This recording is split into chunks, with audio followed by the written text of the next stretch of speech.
जाहिद साहब, बैटर्स क्यों नहीं जमकर खेल सके? देखें, इससे पहले आकिब जावेद भी प्रेस कॉन्फ्रेंस कर चुके हैं। रिजवान ने भी एक दिन प्रेस कॉन्फ्रेंस की थी कि ये जो टर्निंग ट्रैक है, जो नया ट्रेंड दिया हमारी सिलेक्शन कमेटी ने, इस पे आदी नहीं है पाकिस्तान। बैट्समैन भी खेलने के आदी नहीं है और उनको भी मुश्किलात पेश आ रही हैं। पहली इनिंग्स में भी काफी मुश्किल पेश आई, पहले मैच में भी काफी मुश्किल पेश आई थी, लेकिन शायद वेस्ट इंडियन जो बैट्समैन है, क्योंकि अगर देखा जाए दोनों मैचों में तो वेस्ट इंडीज की जो टेल है उन्होंने बड़ी अच्छी बैटिंग की है दोनों इनिंग्स में।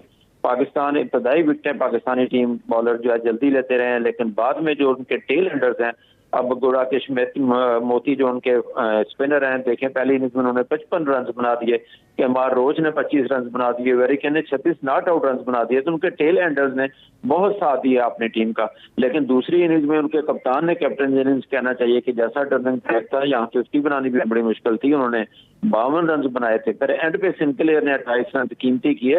दूसरे इनिंग्स में पाकिस्तान ने एक्स्ट्राज भी बहुत दिए, 21 रन तो एक्स्ट्रा दे दिए जब वेस्ट इंडीज की टीम ने 244 रन बनाए थे। तो पाकिस्तानी बैटिंग जो है शायद इनके लिए भी, क्योंकि हमारे बैट्समैनों का तो यही मौकफ है कि इससे पहले होम सीरीज होती नहीं थी, ज्यादातर यूएई में होते थे, वो भी एडवांटेज नहीं उठा पाते थे। एक नया ट्रैक था, बुरी तरह कहना चाहिए मायूस किया पाकिस्तानी बैटिंग लाइन। ठीक है, स्पोर्ट्स एडिटर रोजनामा एक्सप्रेस सलीम खालिक साहब भी हमारे साथ मौजूद हैं। सलीम खालिक साहब, वेस्ट इंडीज की परफॉर्मेंस पर क्या कहेंगे आप?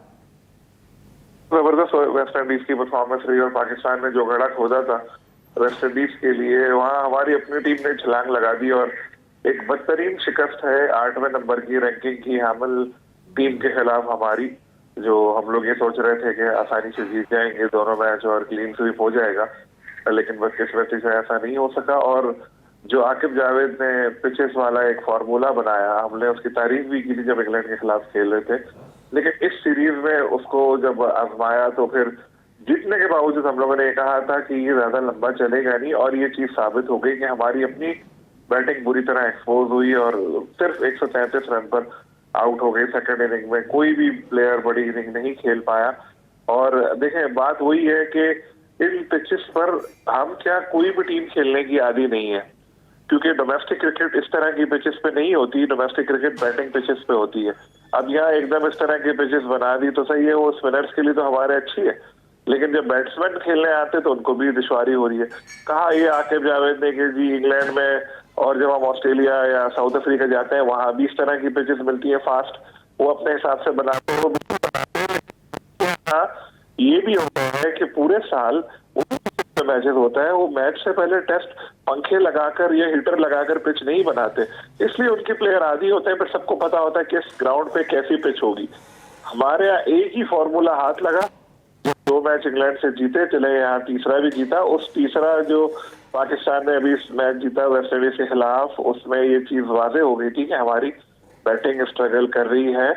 बमुश्किल पहली इनिंग में 250 बनी थी, दूसरी में 1 बनी थी, और तो लेकिन फिर भी सबक नहीं सीखा और एक बार फिर वही बिल्कुल टोटल ऐसी स्पिन पिच बना दी। जब पहली बॉल ही टर्न हो रही थी तो फिर आज नहीं तो कल ये देखना ही था। देखें, मसला पाकिस्तान क्रिकेट का टेस्ट का एक बड़ा है, बीमारी एक बहुत बड़ी है।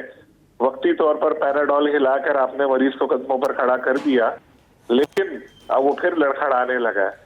तो जो रूट कॉज है उनको हल करें। ऐसी पिच होनी चाहिए कि कराची में अलग पिच हो, लाहौर में अलग हो, मुल्तान में अलग हो, जैसे ऑस्ट्रेलिया में सिडनी में पेस पिच होती है, पर्थ में अलग होती है, दूसरी जगह अलग होती है। लेकिन एक ही फॉर्मूला आप लेके के बड़े बड़े पंखे लेके और एक साथ में आपने हीटर रख लिए और छुपा दिया कि सुखा कर आउट कर दे, भाई आउट तो कर लोगे आप, फिर दूसरे भी तो आउट करेंगे। यहाँ तो हम लोगों ने मोती को, सिंक्लेयर को, शेन वॉर्न और मुरली बिल्कुल खेली नहीं। ये चीज भी सोचनी चाहिए कि ऐसी हिकमत अमली हो जो लॉन्ग टर्म चले, लॉन्ग चले। इस तरह नहीं कि एक मैच जीत के अपनी वाह वाह करवा ले और बाद में फिर इस तरह शिकस्ते हाथ आए तो फिर दूसरों के ऊपर ब्लेम डालें या क्या करें। तो अब सोचना पड़ेगा आगे कि ये बड़े बड़े पंखे जो है या ये हीटर है, इनको वापस बेच के जब भी कभी टेस्ट क्रिकेट आए जेन्युइन पिच बनाए जहां दोनों को देखे। फास्ट बॉलिंग हमने अपनी बिल्कुल खत्म कर दी, शाहीन को भी हमने बिठाया हुआ है, नसीम को भी बिठाया हुआ है, फिर बाहर के दौरे में लेकर जाके उनको बोलेंगे जा बेटा 5 आउट कर, तो फिर वो कैसे करेंगे आउट।